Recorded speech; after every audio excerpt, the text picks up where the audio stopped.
Nearly 15,000 years ago, where Montana and Idaho meet, a massive ice dam at the end of colossal Lake Missoula collapsed. In a series of repeated floods, the lake emptied, sending surges of water across future eastern Washington state. Each flood had a water flow 10 times that of all the rivers in the world combined.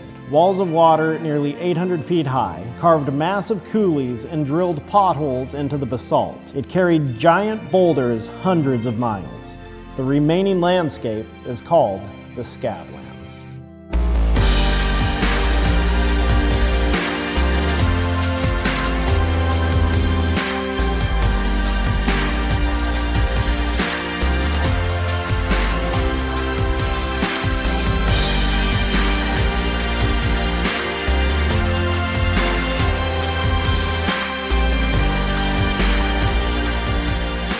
10,000 years ago, the biggest floods on Earth tore across the Northwest. Now we're following their exact path. I'm Joe. I'm Mary. We're from P&W Paddleboard. And I'm Greg with Adventure Fit. The idea for this tour started on a quiet paddle on the Palouse River. Canyon walls were glowing, everything was still, Joe fell in. And one of us said, how could we experience the Ice Age floods? I think we definitely need to explore the geology paddling tour idea. I think that would be great. Yeah, that would be huge. I did a tour out here it was a land trust conference that Whitman College hosted a few years ago for various land trusts coming in. Right. They had one of the days, they had different options people could go do. Cool. And one of those we did a paddling tour and came out here, and that was in conjunction with Kevin Pogue, who's a geology professor at Whitman College. In fact, some of the maps you'll see on the Nick Zentner flood things and different things will be.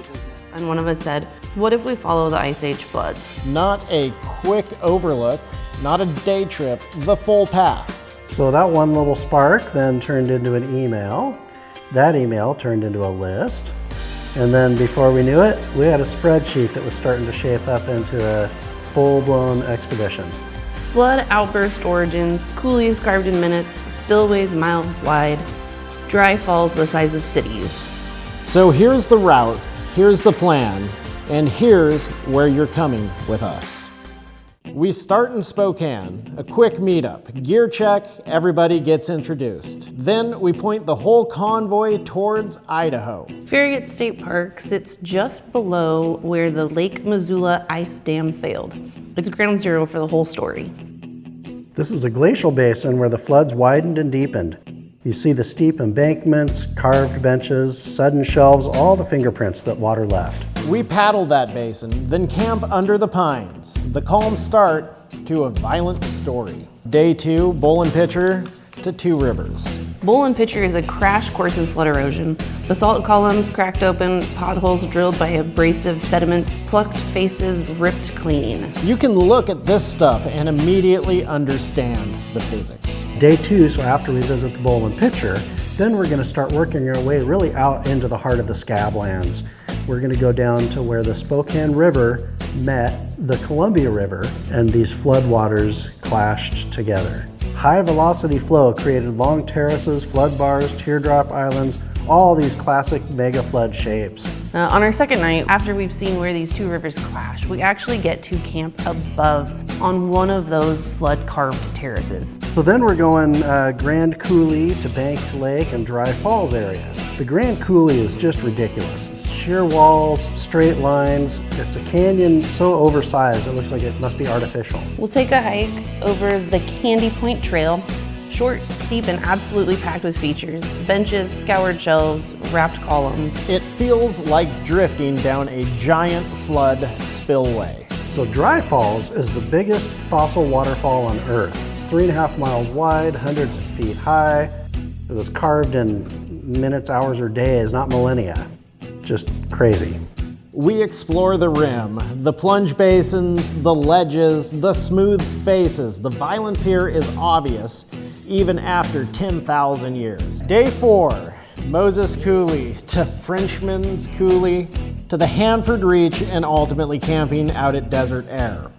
Moses Coulee hits fast. 1 second you're in rolling farmland, the next you're swallowed by vertical basalt walls. The Coulee floor is stripped clean, class of mega flood scouring. You can see the benches cut into the cliffs, the walls are plucked and fractured. Just beyond the Moses Coulee is a small community of palisades. It's a perfect little spot tucked under giant red cliffs on our journey to Frenchmen. Frenchman's Coulee really has everything. You've got polished bedrock, U-shaped spillways, broken columns, stranded boulders. It's one of the cleanest mega flood landscapes anywhere. So we're going to get a unique experience, which is to explore the Hanford Reach area of the Columbia River, which is actually the last free-flowing section of the Columbia River before it meets the Pacific Ocean. There's dams all the way down the rest of the way. And it's a very cool area. It's where the Hanford nuclear site used to be. It's where the White Bluffs area, which is a spectacularly beautiful part of the river that takes a bend there. And we'll have an opportunity to actually paddle down that section and or hike along the White Bluffs. And so seeing it from both angles will be just a really cool experience. And you can see where the flood scoured through there and left these braided islands, which is neat as well. We paddled past basalt bluffs, over gravel bars, through side channels, braided by ancient water. We end this epic day at Desert Air, where we're going to camp under the stars and we're going to absolutely enjoy the vibes of the White Bluffs. We're going to have some fun, we're going to tell some stories, and we're going to finish out the day in style. Day 5. We're going to head up to Badger Mountain and then over to the Wallula Gap. So Badger Mountain sits inside the temporary lake that formed when the floods backed up behind Wallula Gap. Along the way, we pass high water lines and ice-rafted erratics, which are rocks carried in by icebergs floating on Lake Lewis. From the top, it makes sense. The basin spreads out behind you. Wallula Gap tightens the whole system in front of you. Wallula Gap is the bottleneck. That's where the bedrock was so narrow, it forced the floods to back up into Lake Lewis. We will be paddling right into that constriction. It's a 1.5 mile wide canyon that is considered the bottleneck to progress in this whole story. So, Flood couldn't make it through, yeah, backed it up, is 100 miles or so? yeah, it's mind-numbing to wrap your mind around. It took several days for the water to get through. It spilled over the 800-foot cliffs up there. Right. You can see it, and plus, even if you don't know anything about any of that, it's a spectacular, dramatic place just to be. Yes. Yes. And we'll get to paddle through that with the 800-foot walls, only a mile wide. Just thinking about that epic journey that brought us to where we are today. Day 6, Walla, and then on to Lyons Ferry. Walla sits on less hills. The floodwaters backed up and covered this land, but did not scour the hills away, leaving smooth, rolling landscapes. Yeah, it's kind of like the control group. It's what the Scablands looked like before the water hit. The Snake here has broad terraces, gravel bars, and calm lagoons. You can really see exactly how the floods shaped everything here. At Lyons Ferry KOA, we camp on a wide terrace above the water on a perfect last night, surrounded by those dramatic cliffs. In day 7, we'll start off by heading to Palouse Falls and then take our return trip all the way to Spokane. Palouse Falls is a beautiful example of where the Palouse River, it's kind of a smaller version of the Dry Falls, but you can actually see the waterfall in it. Palouse Falls is just a spectacular spot where you can see the columns, the plunge pool, up close and personal, and it's just a beautiful view. The drive back is the dividing line between what was destroyed and what wasn't.